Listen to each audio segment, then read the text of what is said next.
Welcome to A Happy Life, a podcast dedicated to providing science-based education and tools for adding more happiness to your life.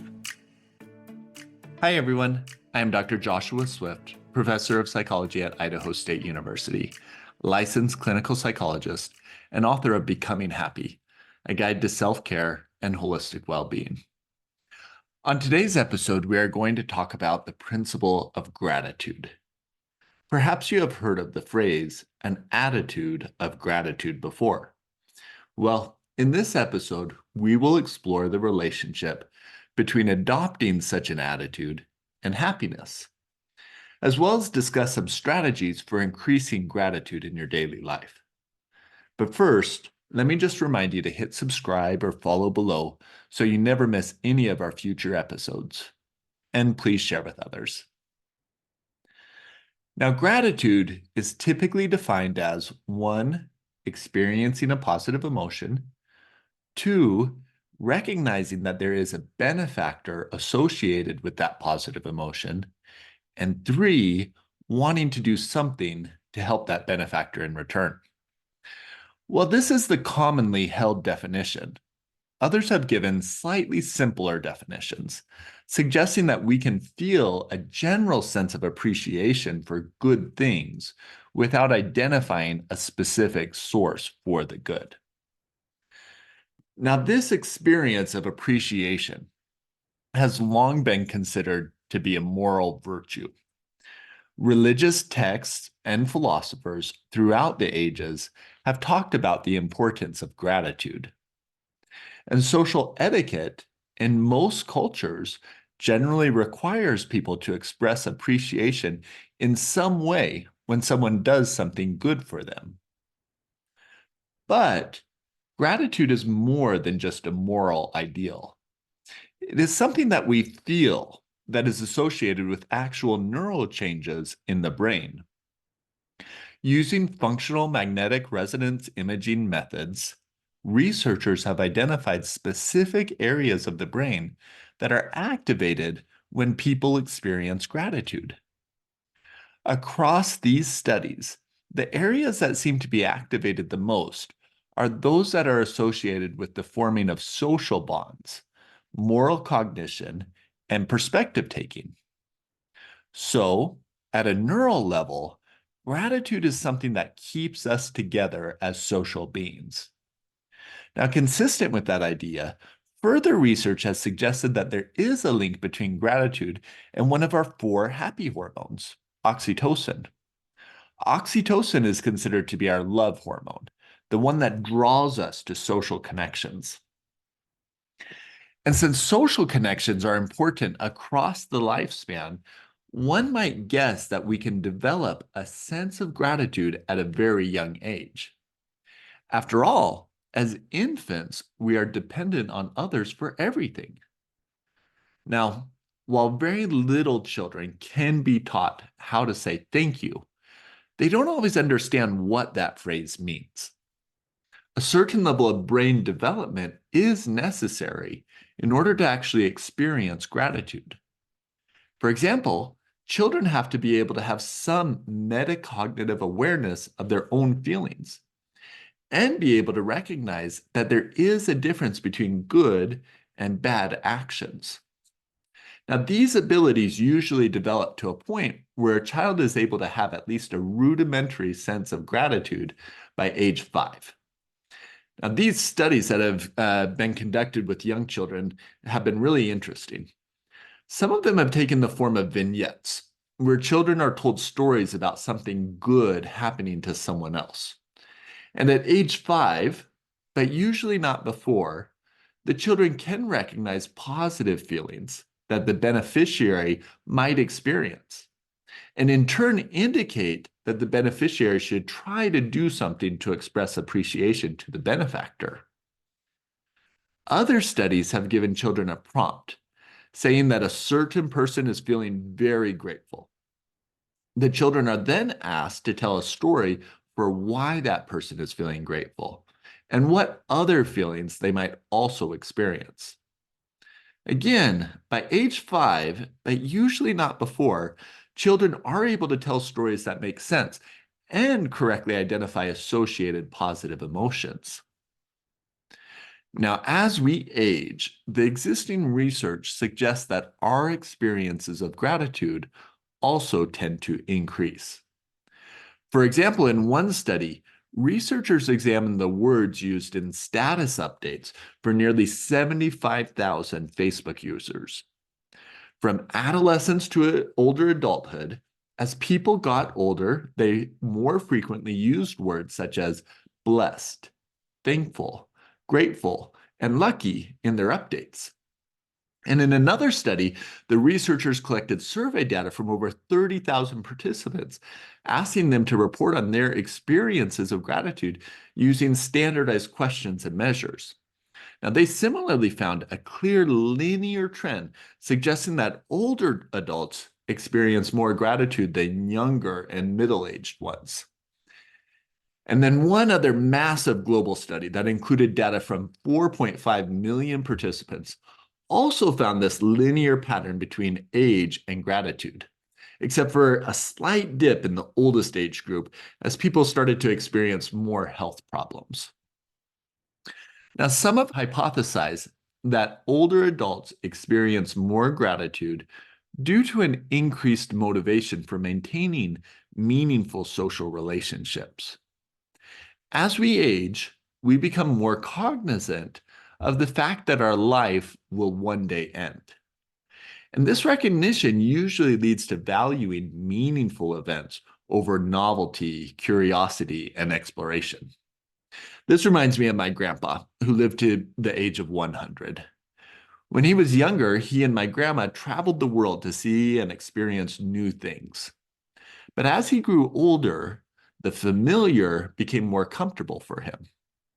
And the same is true in relationships. When we are young, we tend to value meeting new people and having many friends and associates. But as we age, we focus more on maintaining our established relationships. And because we value these more, we put increased efforts into behaviors that will keep those relationships close and intimate. These efforts include spending more one-on-one time together, sharing more vulnerable thoughts and feelings, and our topic for today, showing more gratitude to the other person. The gratitude that is shown then strengthens the relationships, and we feel happier. Not only does gratitude differ depending on our age, another interesting fact is that gratitude differs by gender. Specifically, women tend to be more grateful than men. And this finding has been shown to be true even in children, with younger girls showing more appreciation for things than younger boys. Now, some have suggested that these gender differences may be due to discrepancies in the socialization process between males and females regarding emotional expression. Now, no matter what your gender is or what your age is, the existing research does suggest that your experience of gratitude will be directly related to your experience of happiness. The bulk of the studies that have been conducted on this topic have been correlational. That is, participants have been asked to rate their gratitude on one measure and then their happiness on another. The researchers then check to see if those who score higher in gratitude also score higher in happiness, and those who score lower in gratitude also score lower in happiness. And there is clear evidence of this positive association, even for those 5-year-olds who are just learning how to experience gratitude. And similar findings are present for other variables that are related to happiness, such as gratitude in life satisfaction and gratitude in general well-being. Now, also correlational, but taking a slightly different approach to investigating the relationship between gratitude and happiness, some studies have examined naturalistic journal entries for participants.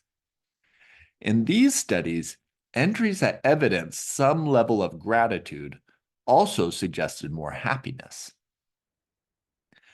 Now, while the evidence from the correlational research seems to be consistent, it still does not tell us if gratitude causes happiness or if happy people are just more grateful.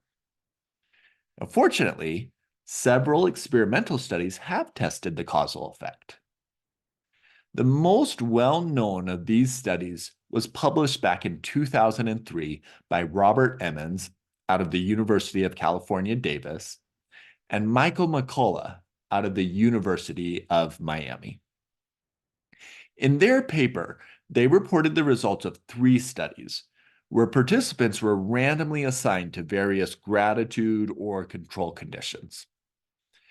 In the first study, the conditions included a group that wrote down 5 things that they were grateful for, a group that wrote down 5 hassles or irritants that bothered them, and then a group that wrote down 5 things that just affected them in some way.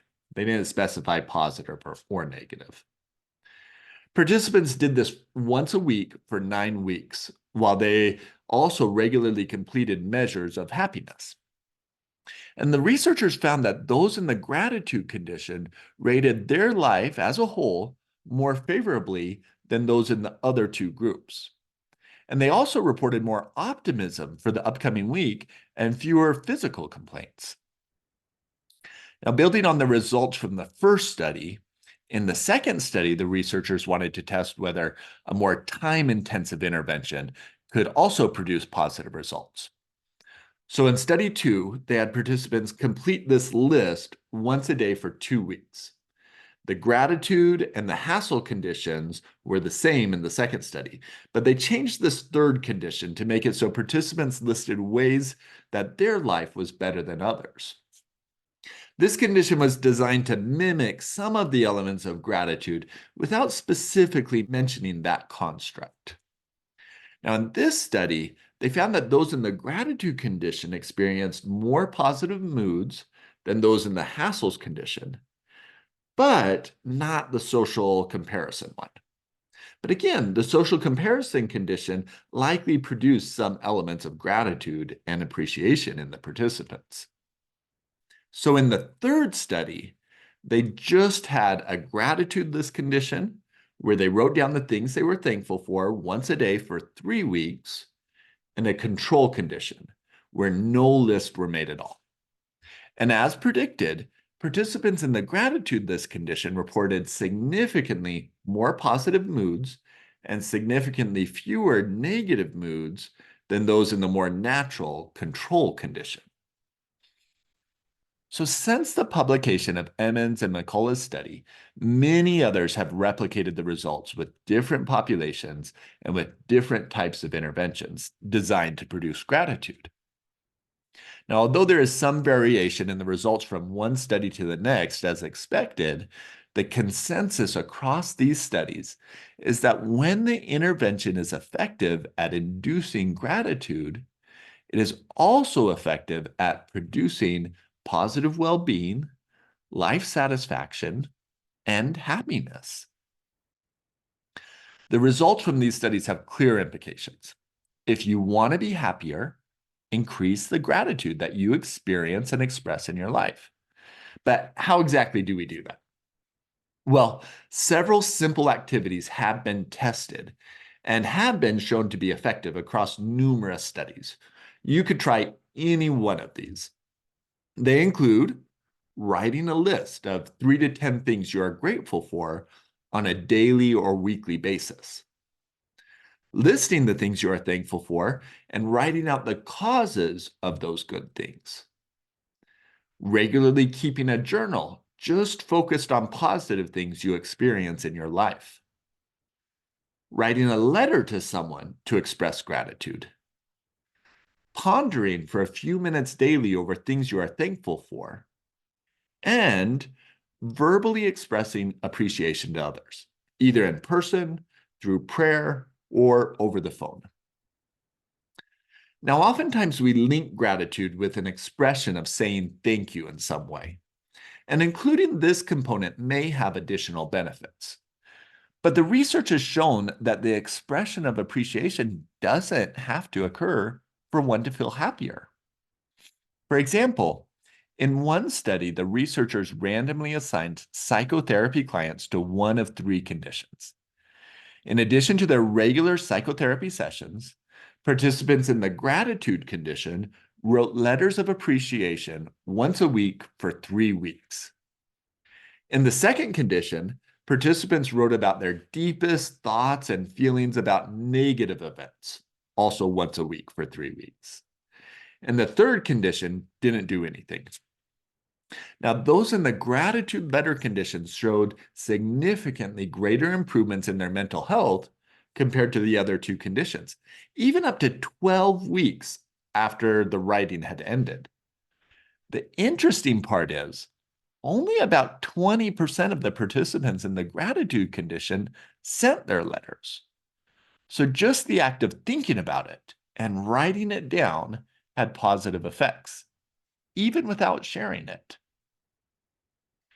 Now, when we do express our gratitude, in order for it to bring happiness, it does have to be genuine. Simply providing a forced thank you because you believe it is polite, or writing down a list of positive things just so you can become happier doesn't usually work. You also have to actually feel some level of appreciation. For example, some people feel a sense of indebtedness or sometimes even resentment when someone does something nice for them. They may say thank you or do something nice back, but they usually do not feel happy as a result. Now, you may be one of these people. If you are, don't worry. You can cultivate appreciative feelings over time by practicing the strategies that I have previously mentioned. Just keep doing them until they sink in and you actually feel the gratitude. Now, not only has research identified methods for building gratitude and happiness in ourselves, it has also led to several suggestions for teaching gratitude to others, particularly children. One important way to teach others gratitude is to model it for them. In one interesting study that displayed the positive effects of modeling gratitude, the researchers recruited participants to engage in a Facebook group that shared interesting information from the field of psychology. At the start of the study, the participants were randomized into one of two versions of that Facebook group. In one version, the researchers who were disguised as fake participants had some interactions on the group platform where a helping behavior occurred and then gratitude was expressed. And these fake grateful interactions occurred once a day for 2 weeks. In the other version, similar interactions between the fake participants occurred, but no reference to gratitude was ever made. So the participants either got to see natural examples of gratitude in the group or not. And at the end of the study, participants in both groups completed measures of their own feelings of gratitude, their frequency of expressions of gratitude to others, and their overall subjective well-being. At that point, although the participants in the gratitude exposure condition did not report feeling more gratitude than those in the control group, they did report that they were expressing gratitude more on their own and that they experienced an overall higher level of life satisfaction.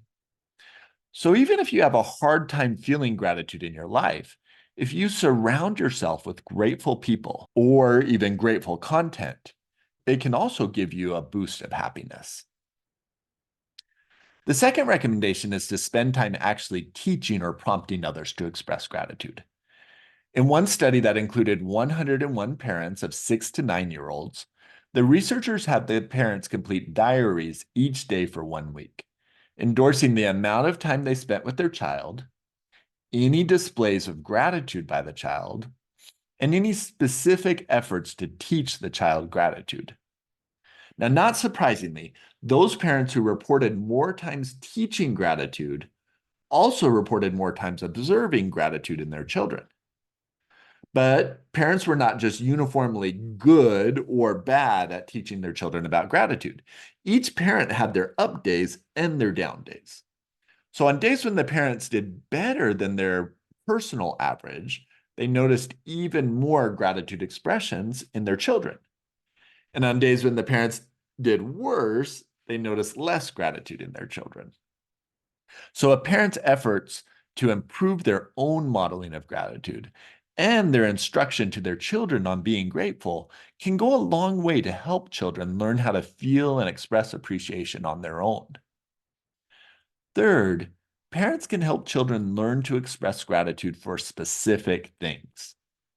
Although a general attitude of gratitude can be helpful, research has actually shown that higher levels of domain-specific gratitude is what best predicts happiness. Domain-specific gratitude includes things like being grateful for particular activities, basic needs, living things, material things, and nature.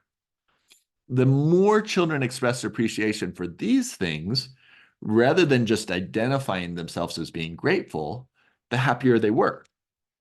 So parents can focus on helping their children recognize some of the specific good things they experience in their lives.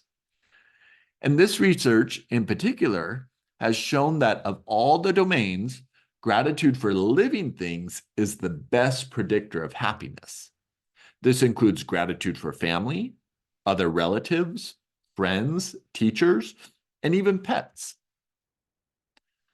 Last, when teaching children how to experience and express gratitude, it is important to go beyond the thank you. Now, it's common for parents to encourage children to write a thank you card after receiving a gift, or give a hug and vocalize an expression of appreciation. But expressions alone do not always help children internalize the experience and meaning of gratitude. Through several research studies on this topic, Dr. Andrea Husong at the University of North Carolina suggests that families teach children gratitude through 4 steps: notice, think, feel, and do. First, ask them what they notice in their lives that they can be grateful for. Second, ask them to think about why they have been given those things. Third, ask them how they feel about those things that they have been given. And then last, ask them what they want to do to express appreciation based on those feelings. Now, let me finish our episode today with an example of gratitude that has been a source of inspiration to me. Nelson Mandela was the first president of South Africa and a Nobel Peace Prize winner. But before that, he was imprisoned for 27 years for his activist work against the apartheid system in their country. It is told that he always made his own bed. Even when he was president, and even when he stayed in very fancy hotels as he traveled abroad, he always made his own bed. To me, this is an excellent example of gratitude. Whether or not it has a direct benefit to someone else, it was Mandela's way of showing appreciation for the beds that he got to sleep in and the good things that he had in his life. And Nelson Mandela was known for being happy. Every picture that I have ever seen of him shows him with a big smile across his face. Now, as we end, let me just remind you of the simple techniques you can perform daily to practice gratitude and experience happiness in your life. They include creating a list of 3 to 10 things you are grateful for, and possibly writing out the causes of those good things, regularly keeping a journal just focused on positive things you experience in your life, writing a letter to someone to express gratitude, pondering for a few minutes daily over things you are thankful for, and verbally expressing appreciation to others. Well, thank you for joining us today on A Happy Life. I hope you enjoyed the conversation. If you haven't done so already, please hit subscribe or follow below to receive notification of all of our future episodes. And please share with others. Take care until next time.